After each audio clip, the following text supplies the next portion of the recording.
আসসালামু আলাইকুম। সার্বিয়ার ভিসার বর্তমান আপডেট, বর্তমান পরিস্থিতি এগুলো নিয়ে আজকে আলোচনা করা হবে। রাজনৈতিক সমস্যা যেটা আছে, এটার সমস্যার কারণে কী সমস্যা হতে পারে এবং 2025 সালে আপনারা ফাইল জমা দিবেন কিনা, দিলে ভিসা হওয়ার চান্স কতটুকু এবং ভিসার রেশিও সম্পর্কে জানতে পারবেন, অ্যাপ্রুভাল রেশিও এবং ভিসা রেশিও।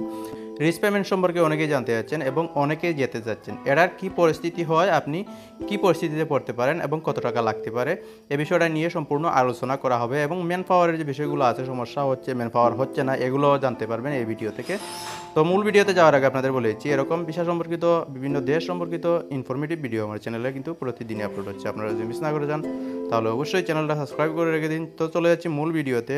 আসলে অনেকেই প্রত্যেক মুহূর্তে সার্বিয়ার আপডেটটা জানতে চান, যেহেতু সার্বিয়াতে ভিসা হচ্ছে বেশি এবং বাংলাদেশি অনেক সংখ্যক মানুষ যারা ইউরোপগামী, অর্ধেকের চাইতেও বেশি মানুষ সার্বিয়াতেই যান। তো আমার চ্যানেলের মধ্যেও কিন্তু কমেন্ট অনেক বেশি পড়ে এবং কমেন্টের মধ্যে অনেকেই জানতে চান।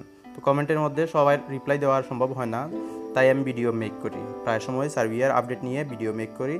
তো আজকেও এটার ব্যতিক্রম নয়, সার্বিয়ার বর্তমান আপডেট সম্পর্কে জানানোর চেষ্টা করব। প্রথমেই রাজনৈতিক সমস্যা যেটা, ওটা নিয়ে আলোচনা করি। রাজনৈতিক সমস্যার কারণে যে সমস্যাগুলো হবে না, এটা হচ্ছে এম্বাসি কেন্দ্রিক যে কাজগুলো আছে ওইগুলোর ক্ষেত্রে কোনো রকমের কোনো সমস্যা হবে না। ভিসা ডেলিভারি, অ্যাপ্রুভাল, এভরিথিং সব কিছু আগের মতোই চলতে থাকবে। শুধুমাত্র পারমিট হওয়ার ক্ষেত্রে কিছুটা ব্যাঘাত হতে পারে বা কিছুটা লেন্থি প্রসেস হতে পারে। এটা কিন্তু অনেক আগেই আমি আলোচনা করেছি, তারপরেও অনেকেই জানতে চাচ্ছেন। ওই ভিডিওটা হয়তো অনেকেই দেখেননি। এটা সমস্যার কিছু না, আমি বলে দিলাম আপনাদের, কোনো রকমের কোনো সমস্যা হবে না। সংসদেও এটা নিয়ে ঝামেলা হয়েছে, আপনারা জানেন বিরোধী দল এটা নিয়ে অনেক ঝামেলা করেছে। এটা নিয়েও ভিডিও আপলোড করেছে। আপনারা যদি বিস্তারিত জানতে চান তাহলে প্রিভিয়াস একটা ভিডিও আছে, ওইটা আপনারা দেখে নিতে পারেন।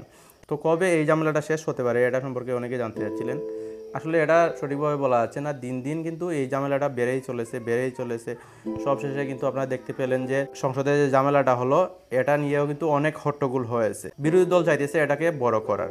তো মনে করা হচ্ছে কিছুদিনের ভিতরে হয়তো এটা সমস্যার সমাধান হয়ে যেতে পারে।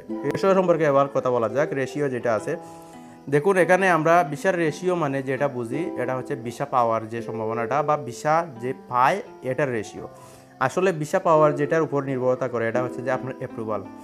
পারমিটটা যদি আপনার অ্যাপ্রুভ হয়ে যায় তাহলে ভিসা পাওয়ার চান্স 99% বা তার চাইতেও বেশি অনেক ক্ষেত্রেই বলা যায়। তবে বিষয়টা হচ্ছে যে আপনার অ্যাপ্রুভ হতে হবে, পারমিটটা অ্যাপ্রুভ হতে হবে। তো পারমিটটা যদি সঠিক হয় তাহলে আপনার এখানে অ্যাপ্রুভাল পেয়ে যাবেন এবং বিভিন্ন যে ডকুমেন্টসগুলো আছে ওগুলো কিন্তু সঠিকভাবে সাবমিট করতে হবে। ওইগুলোতে যদি ফেক যে ডকুমেন্টগুলো ওইগুলো মিক্সার করে দেন তাহলে কিন্তু বা অ্যাপ্রুভাল পাওয়ার সম্ভাবনা খুবই কম। ফেক পারমিটের কারণেই বেশিরভাগ বর্তমানে রিজেক্ট হচ্ছে। আর ফেক পারমিট যেটা, এটা ছড়িয়ে পড়েছে চারদিকে। এর জন্যই অ্যাপ্রুভালের রেশিও যেটা, এটা অনেক অনেক কম। তবে অ্যাপ্রুভ যদি হয়ে যায় তাহলে ভিসা পাওয়ার সম্ভাবনা এখানে তো বললাম 99%। অ্যাপ্রুভ হলে কতদিন টাইম লাগতে পারে এটাও প্রশ্ন করে থাকেন। অ্যাপ্রুভ হলে দেখা যাচ্ছে যে আপনার অ্যাপ্রুভালটাও যদি হয়ে যায় তাহলে 2 মাসের মতো সময় লাগতে পারে আপনার ভিসা স্টাম্পিং হয়ে আপনার হাতে আসতে। এই টাইমটা লাগতে পারে। কোনো সময় দেখা যাচ্ছে যে এটা তার সাথেও কিছু বেশি সময় লেগে যায় বিভিন্ন ঝামেলার কারণে, বা আপনার যে ইন্ডিয়ান এজেন্ট আছে ওর হাত থেকে বাংলাদেশ এজেন্সিতে আসতে কিছুটা টাইম লেগে যায়, কারণ গ্রুপ আকারে বা অনেকগুলো পাসপোর্ট একসাথে করে তারা ডেলিভারি করে। ম্যান পাওয়ার হয় না কেন এ বিষয়ে অনেকে জানতে চাচ্ছেন। ম্যান পাওয়ারের যে বিষয়টা আমি গত কয়েকদিন যাবত রিসার্চ করে যেটা পেয়েছি, এটা হচ্ছে যে ফেক ভিসা যেগুলো ওইগুলোর ক্ষেত্রে তো ম্যান পাওয়ার হবে না। তো আর একটা আছে সমস্যা, সিরিয়াল যে এজেন্সিগুলোর আরএল নাম্বার আছে, ওই এজেন্সিগুলো কিন্তু এখানে ম্যান পাওয়ার করিয়ে নিয়ে আসে। তবে এটার মধ্যে একটা বিষয়, বড় বড় যে এজেন্সিগুলো আছে তারা 15-20টা বা 30টা পাসপোর্ট জমা করে তারপর ম্যান পাওয়ারের জন্য সিরিয়াল নেয়। তো এই একটা সমস্যা হচ্ছে, কিছু লেন্দি হতে পারে কিছু পাসপোর্ট জমা করার জন্য। 1 মাসের যদি বেশি সময় হয়ে যায় আপনার ম্যান পাওয়ার হয় না, ম্যান পাওয়ার করিয়ে দেয় না আপনার এজেন্সি, তাহলে আপনি বিএমইটি অফিসে গিয়ে ওটা চেক করে নেবেন। আপনার বিষয়টা হয়তো জালও হতে পারে। এটা কিন্তু চেক করার আর কোনো ওয়ে নাই, একমাত্র ওয়ে হচ্ছে সহজ ওয়ে যেটা বললাম ওইটা। আপনি বিএমইটিতে গিয়ে যদি চেক করেন তাহলে এটা বেরিয়ে আসবে ফেক ভিসা নাকি সঠিক ভিসা। রিস পেমেন্ট সম্পর্কে অনেকে জানতে চাচ্ছিলেন। রিস পেমেন্ট কিন্তু একটা রিস্কি পেমেন্ট, অনেক বেশি টাকা দিয়ে যেতে হয় অনেক কম সময়ের ভিতরে। সিলেটের ভিতরেও কিন্তু অনেক এজেন্সি রয়েছে, ওই এজেন্সিগুলো কিন্তু রিস পেমেন্টে অনেককে পাঠাচ্ছে। তো এটার চান্স যতটুকু, 100 জনের জন্য যদি আপনি অ্যাপ্লাই করেন, 100 জন যদি যেতে চায় তাহলে 10 জন যেতে পারে। তো এটার চান্স খুবই কম, মানে 10% সম্ভাবনা রয়েছে। তার মধ্যেও রয়েছে রিস্ক। আপনি ওই দেশে যাওয়ার পর, এয়ারপোর্ট পার করার পর তাদের আর কোনো রিস্ক নাই। থাকা খাওয়া যেগুলো আছে বা বিভিন্ন কাজ, বা আপনি অন্য কোনো দেশে যেতে যাচ্ছেন, কোনো কিছুর রিস্ক নেয় না। জাস্ট আপনাকে ইমিগ্রেশন পার করে দেবে, তারপরে আর তাদের রিস্ক নাই, তাদেরকে টাকা দিয়ে দিতে হবে, সম্পূর্ণ টাকা আপনাকে পেমেন্ট করতে হবে। কোথায় যাবেন বা কার কাছে যাবেন, কোন হোটেলে থাকবেন, কোনো কিছুই তারা এভরিথিং, কোনো রিস্ক নেবে না।